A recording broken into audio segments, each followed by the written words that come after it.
परमात्मा भी कहते हैं मम संत आदर अनादर करो क्यों ना कोई, और मम संत शरण जगत जान छोई। मेरी शरण में आके चाहे तुम्हारी कोई इज्जत करे चाहे बेइज्जती करे, तुम चिंता ना करियो, और मेरी शरण में जो आ गया तो बाकी जगत तो समझो राख है। ये बकवाद देख रहा करते हैं, पर आने दो मेरा समय। कहते हैं कल पे कारण कौन है कर सेवा निकाम, और मन इच्छा फल देऊंगा जो पड़े मेरे ते काम।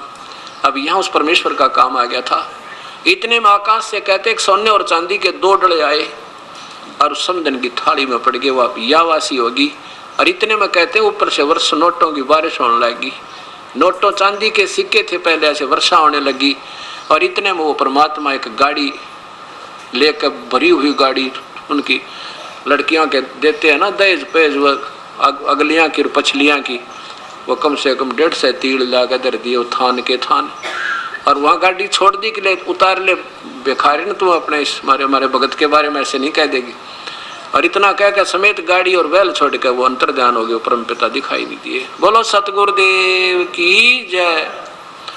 अब नरसिंह पुजारी श्री कृष्ण का था, वो न सोचा श्री कृष्ण कर रहे हैं। कहते करे कराव ऐसा ये मन में लहर उठा, और दादू शरदर जीव का वो आप बगल हो जा। ये बड़ाई नहीं की करवा देता श्री कृष्ण राम आदि की, और करता स्वयं।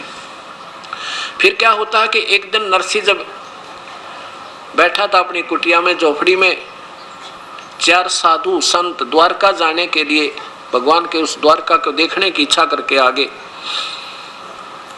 और पहले नरसिंह के वो ड्राफ्ट चला करते थे, हुंडी चला करती थी। अब वो पहले भी 1-2 बार हुंडी बनवा कर गए थे।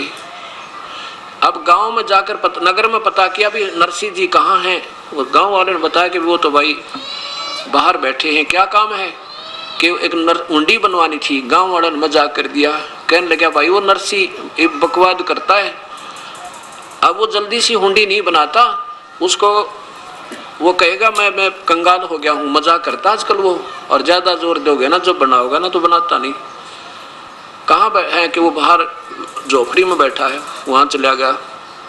चारों के चारों वो भक्त आत्मा जो तीर्थ यात्रा पर आए हुए थे, उन्हें सोचिए 500 रुपये हमारे पास है, रास्ते में कोई छीन ना लेवे, हुंडी बनवा ले, चलते हैं द्वारका में, किसी सेठ से ले लेंगे। अब नरसिंह के पास गए, नरसिंह से वो 500 रुपये रख दिए और कहा सेठ जी हमारी हुंडी बना दे। नरसिंह कहने लगा महात्मा जी मैं अब सेठ नहीं रहा, मेरी हुंडी चलती नहीं, वो कैंसिल होगी गवर्नमेंट की तरफ से, मेरे पास पैसा नहीं है अब। तो चारों महात्मा कहने लगे भाई बिल्कुल ठीक कहते, गांव वाले तो बकवाद करने लग गए हैं, तेने शर्म नहीं आती महात्माओं के साथ ऐसा व्यवहार करता है, तुझे पाप लगेगा, हम पैसे दे रहे हैं कोई मुफ्त हो रहे बना रहे तेरे से। अब नरसिंह ने सोचा भी ये मानना नहीं, और संत से ना धन इनकी आत्मा दुखी होगी, बताए क्या करूं। गांव वाले ने दिन के साथ उनको बहका दिया, मजाक कर दिया। उसी समय साक्षी रख के अपने परमेश्वर को, क्योंकि वो श्री कृष्ण के पुजारी थे, सांवल साहा, सांवला सेठ, सांवल यानी सांवरिया, भगवान श्री कृष्ण के नाम सांवल शाह लिख के कि भगवान श्री कृष्ण के नाम में अपने एक हुंडी लिखता हूँ, ये दास की हुंडी स्वीकार हो, इनको भुगतान किया जावे, आपकी अमानत मेरे पास है।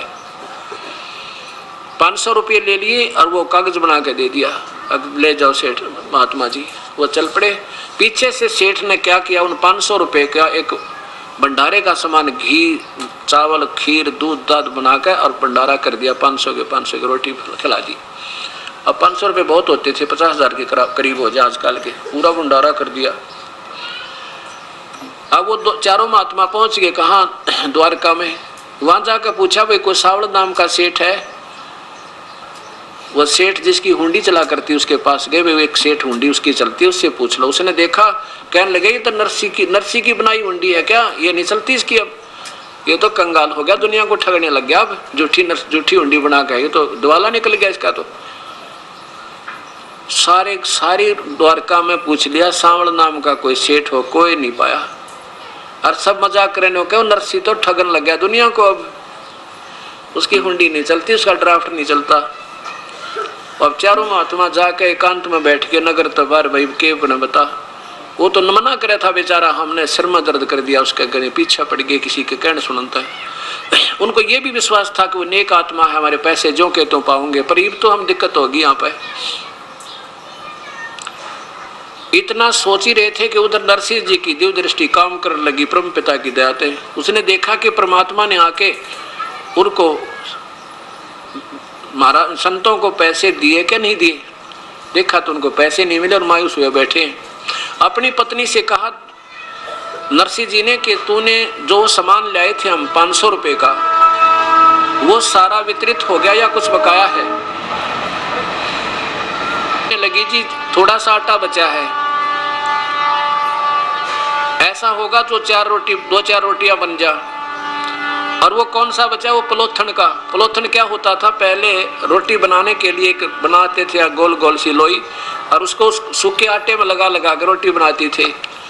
अब काफी भंडारा हुआ था, उसमें थोड़ा सा आटा बच गया जिसमें 4 रोटियां बन जा। वो कहने लगे जी वो पलोथन यानी थोड़ा सा आटा बचा है 4 रोटियों के का, और तो सारा भंडारा लगा दिया। तो उसने कहा नरसिंह ने 4 रोटी बना। यह तो आंट लाग रही थी अभी तक, इसलिए भगवान प्रकट नहीं हो पा रहे थे। 4 रोटियां का आटे की रोटी बनाकर वही परमात्मा वहां एक रास्ते चलते का रूप बनाकर आके कहा भगवाई राह चलता हूं मुझे भूख लगी है। ओए होए वो परमेश्वर स्वयं आके और उसी समय कहा जा भाई भगत जी बैठो हो बड़े ले रोटी ताजी ताजी बना रखी है। 4 रोटी खाकर परमात्मा वहां प्रकट हो गए और जाके कहा कि आ जाओ भाई, कैसे बैठे हो महात्मा। आके बैठे हैं भाई सेठ जी, हम तक इतना जोगे नहीं रहे। ऐसे ऐसे नरसिंह की हुंडियां चलती नहीं, हमारी उनने हुंडी बना दी, पर उसका दोष नहीं बेचारे का, हमने ज्यादती कर दी उस टाइम। और या कोई सेठ नहीं सांवल नाम का। तो परमात्मा कहने लगे भाई किसने कहा तुम्हारे को वो सेठ नहीं सांवल, मैं सेठ हूँ सांवल। आ जात मेरी दुकान पर, चल तुम्हें दूंगा वो 500 रुपये रहे या हुंडी। बिल्कुल सही चला इसकी दवाई, कौन मना करे था। लेकर वो कागज और उस बाजार में चौपट, उस बाजार में द्वारका के में जो चारों तरफ बनिया की दुकान थी, कहने लगे बिछाओ चादर यहाँ पे। उस चौराहे पर चादर बिछवा के ऐसे पटके 1 चांदी के खुड़के दूर थे 2 3 4 सुना का उन सब ने और सबका ध्यान अट्रैक्ट हुआ है। ये क्या होने लग रहा है। 500 रुपए नए कते जैसे आज बनकर आए हो, 500 नोट चांदी के पटक दिए और कह दिया भाई मैं सावण सेठ हूँ। और कह देना उस नरसिंह को उसका दास हाजिर खड़ा पाओगा, चाहे लाख हुंडी दे दे। बोलो सतगुरुदेव। तो ऐसे परमात्मा, वो पूर्ण परमात्मा आकर ही सब काम करता। ठीक है, चाहे हम श्री कृष्ण पर सेरा बांधे, चाहे श्री राम पर बांधे, ये गीता और वेद प्रमाण देते हैं वो परम पिता पूर्ण ब्रह्म है जो सबके काम सारने वाला और सारे दुखों का निवारण करने वाला। बोलो सतगुरुदेव की जय। नरसिंह जी की हुंडी झाली सांवल सा कहाया, द्योती का जब ब्याह हुआ वहां भात भरण को आया। वो कबीर परमेश्वर पूर्ण परमात्मा नरसिंह जी की हुंडी को उन्होंने पूरा किया, दिया झाली यानी उसका ड्राफ्ट कैश किया। और द्योती का जब ब्याह हुआ था तो भात भरने वो परमेश्वर ही गया। तो परमात्मा पूर्ण ब्रह्म की प्यारी आत्मा गरीबदास जी उनके साक्षात दर्शन होने के बाद कहते हैं कि नरसिंह जी की हुंडी झाली सांवल सा कहाया, और द्योती का जब ब्याह हुआ था वहां भात भरण को आया।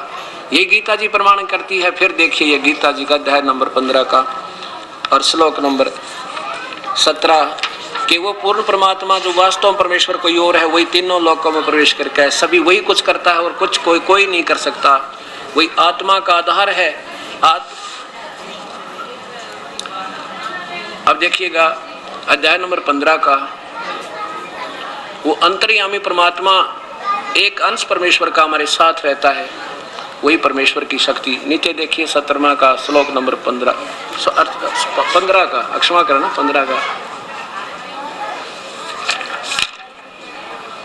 15 का ये 16 और 17 15 का और नीचे देखो 17 उत्तम पुरुष वास्तव परमेश्वर तो कोई इन दोनों से भी नारा, ब्रह्म और परब्रह्म से भी, और वही तीनों लोकों में प्रवेश करके सबका धारण पोषण करने वाला करता है। अविनाशी परमेश्वर परमात्मा इस प्रकार कहा गया है। अब ये परमेश्वर पूर्ण ब्रह्म है, सतपुरुष है, कबीर साहब है, अन्य परमात्मा है जो सबके सब काम करता है।